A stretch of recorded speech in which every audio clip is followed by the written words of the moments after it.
Assalamualaikum warahmatullahi wabarakatuh. Kami, kelompok 2, ingin mempresentasikan review jurnal mengenai differential effect of incentive motivator work performance. Sebelumnya, perkenalkan anggota kelompok kami. Yang pertama, Alfiana Rahmalia Putri dengan NPM 0036. Yang kedua, Yusrina Nadila Arifah dengan NPM 0075. Yang ketiga, Lutfi Wibowo dengan NPM 0076. Yang keempat, Muhammad Wildan Ahdan dengan NPM 0094. Masalah dalam pengambilan sampel. Pengambilan sampel harus dilakukan secara ketat dan teliti. Hal tersebut bertujuan agar sampel dapat mewakili populasi yang telah ditentukan serta memberikan sumber informasi mengenai apa yang akan diteliti. Kualitas sampel sangatlah penting, sehingga hasil penelitian dianggap tidak bernilai apabila sampel yang digunakan tidak memenuhi syarat akurasi, kesahihan, serta keandalan. Neumann 2000, Loss 2000, dan Sechuat et al. 1981. Pengambilan sampel secara tepat untuk permasalahan penelitian merupakan pekerjaan yang penuh tantangan, karena akurasi parameternya tidak pernah diketahui secara mutlak.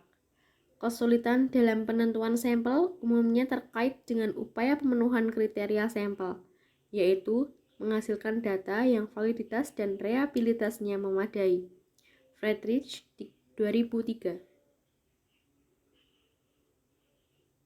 Yang selanjutnya yaitu metodologi kualitatif.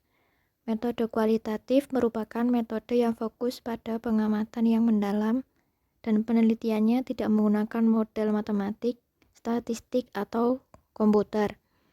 Metode kualitatif dilakukan dengan wawancara, mempelajari dokumen, dan mengamati individu seseorang.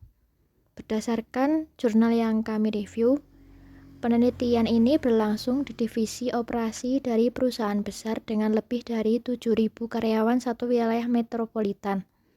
Maksud penulis dalam menguji pertanyaan penelitian tidak hanya untuk menunjukkan bahwa perilaku yang sama dapat diatur oleh motivator insentif yang berbeda, tetapi juga bahwa motivator insentif yang berbeda dapat mengatur perilaku yang sama secara berbeda. Bandura tahun 1986. Dan lebih khusus lagi bahwa tindakan manusia lebih baik diprediksi oleh konten daripada oleh jumlah motivator insentif. Bandura tahun 1997. Yang berikutnya yaitu hambatan metode kualitatif. Yang pertama, ada kurangnya persiapan apa yang dilakukan sebelum berinteraksi dengan responden. Yang kedua, perasaan terasing dari peneliti terhadap responden. Yang ketiga, kurang biasanya peneliti beradaptasi dengan kegiatan, kebiasaan, dan tata cara hidup responden. Dan yang terakhir, tidak dapat memanfaatkan peran informan lapangan. Selanjutnya, ada hambatan yang berasal dari luar. Yang pertama, peneliti larut enggan responden dan kehilangan arah tentang informasi apa yang perlu diambil dari interaksi dengan responden. Yang kedua, peneliti tidak dapat mengidentifikasi gejala yang diinginkan karena adanya aturan yang harus ditaati di lapangan. Dan yang ketiga, ada minimnya perlengkapan yang dimiliki peneliti dalam melakukan observasi di lapangan. Selanjutnya, beberapa contoh hambatan. Yang pertama ada ruang dan jarak, yang kedua waktu, yang ketiga posisi seseorang, dan yang terakhir biaya. Saya Muhammad Wildan Ahdan, NPM 18.0101.0094.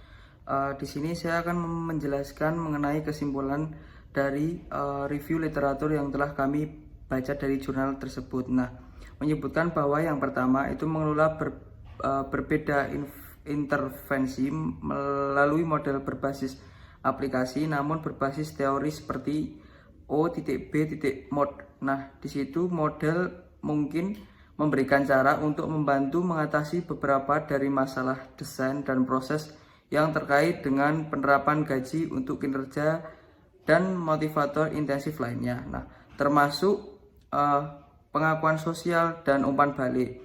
Terus yang kedua dari kesimpulannya itu menunjukkan apakah ada efek motivator intensif yang berbeda pada kinerja, perbedaan antara satu dengan yang lainnya. Jika demikian, beberapa besar mereka bervariasi. dapat membentuk para manajer organisasi saat ini tidak hanya untuk memenuhi tantangan peningkatan kinerja saja, namun juga untuk mengurangi biaya, untuk meminimalisir biaya. Nah, untuk melakukan dengan memilih yang paling banyak intensif, yang efektif untuk keadaan tertentu. Akhirnya, penelitian ini menunjukkan bahwa supervisor ini pertama dapat dengan cepat dilatih dalam langkah-langkah perilaku manajemen.